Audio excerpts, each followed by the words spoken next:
Government of Uganda is working hard to have the National Health Insurance Scheme bill retabled in Parliament. In March 2021, this bill was unanimously and overwhelmingly supported and passed by Parliament. Apparently, there were some sections in the society who were opposed to it.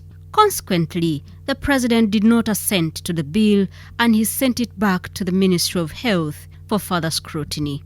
This process was supposed to be faster, but it seems to be taking long yet. Uganda is the only country in East Africa without such a national health insurance scheme.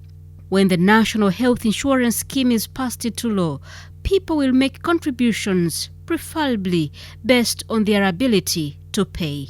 The very few people who may be unable to pay will get a subsidy from government and donations. All beneficiaries will get services from approved service providers by presenting a membership card instead of cash. There are many benefits that come with such a scheme where a general tax revenue financing mechanism has proven ineffective. Prepayment mechanisms such as National Health Insurance Scheme have been identified as the most effective way of reducing high costs of accessing health care by households. Timely use of services, since people do not need cash to be treated. The poor are subsidized by the rich, the old by the young, and the sick are subsidized by the healthy, and this creates a sense of social protection. Communities get to spend on saving life other than on burial expenses. All members, rich or poor, are entitled to a defined package equally when they are sick. Fund contributors are empowered to demand for quality services from accredited health providers. This also reduces government burden of supervision. The scheme is very attractive to development partners, global financing initiatives, and private donors who can buy cards for general population or a particular group of the population that cannot afford, like in Ghana, Kenya, and Rwanda. Competition among health service providers in National Health Insurance Scheme will keep prices of healthcare services low and ensure quality healthcare. It would solve the current problem of arbitrary pricing, where providers can charge any price for any service without provider justification and regulation.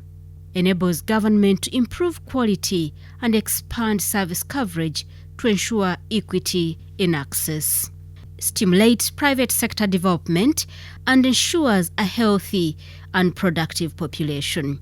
National Health Insurance Scheme will demonstrate Uganda's commitment to regional and international frameworks with regard to universal health coverage. We already had engagement with the members of parliament, which they have been able to make their contributions. Today we are here, and we think we still be able to engage even other groups.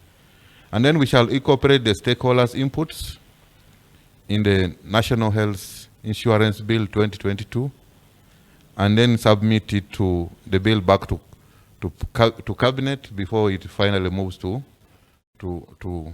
Parliament.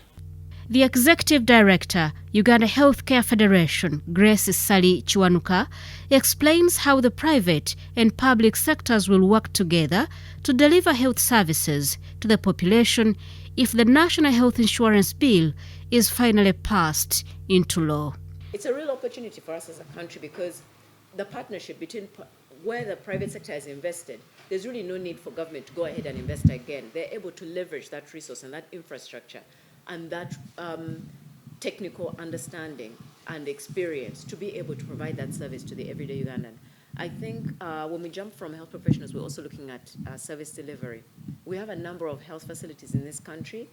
Many of them are very big investments on behalf of the private sector. They're able to offer tertiary level care. Some of them are specialized health units. Then you have the medium and the smaller. And again, like I said, everybody has a role to play from a community level to a regional level to a national level. So if we're able to fold them also into the National Health Insurance Scheme, whereby if assessed and accredited, they're able to be part of the panel that is accredited to be offering national health insurance services, the same way it's done in the other countries. So definitely, in whatever way it comes out, the private insurances and community-based insurances have a role to play.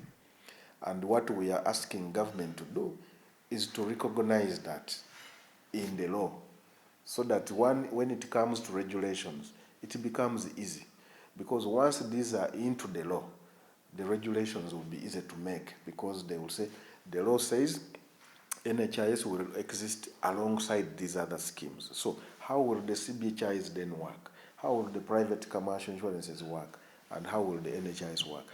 The Africa Regional Office of Partners in Population and Development, an intergovernmental alliance of 28 developing countries, including Uganda, is collaborating with health-focused partners and stakeholders to see to it that Parliament enacts a law on national health insurance as a strong catalyst for Uganda to achieve universal health coverage. Achilles Chuanuka, the Program Officer at the Africa Regional Office of Partners in Population and Development, Africa Regional Office in Kampala, explains the role of government in ensuring the smooth implementation of the proposed national health insurance scheme. The biggest role of government here is to regulate, to pass policy, to have this well, regulated and put in place. The first important thing that if I am calling out to government is to say, have this bill passed in Parliament and create a law, formulate whatever procedure they will take. I know that now the regulation has been and it had been passed. They will form an agency and people will align to that, something akin to National Social Security Fund or some people and individuals will contribute money to that fund. But this must be regulated by government. The biggest role by government now to this issue of national health insurance is to regulate, to pass a law. This we have been at for the last more than 30 years. I don't know why government is not passing this law. The Executive Director, Save for Health Uganda, Frederick Makaire, shares the proposed management mechanism for the National Health Insurance Scheme. Save for Health Uganda is a non-government organization implementing community health saving schemes in selected districts. The best way is to manage it as a body corporate. We have it as a body corporate, fully registered, mandated by the government, and then it is run by a board which is composed of both government and the other private players with representation. The employers represented, the employees represented, the informal sector represented, and then government represented. I think if we have a board like that, where the board is in charge, not the minister, then I think there will be public confidence. We are very sure that the scheme then will be run in a very profitable way, in a way that is satisfying to the users and the beneficiaries. The front desk officer for the proposed National Health Insurance Scheme at the Ministry of Health, Aliyi Walimbwa, confirms that his ministry is in agreement that the scheme be run by an independent body. Because it is a highly specialized intervention, and therefore you need a board and a secretariat or a technical team that manages the scheme.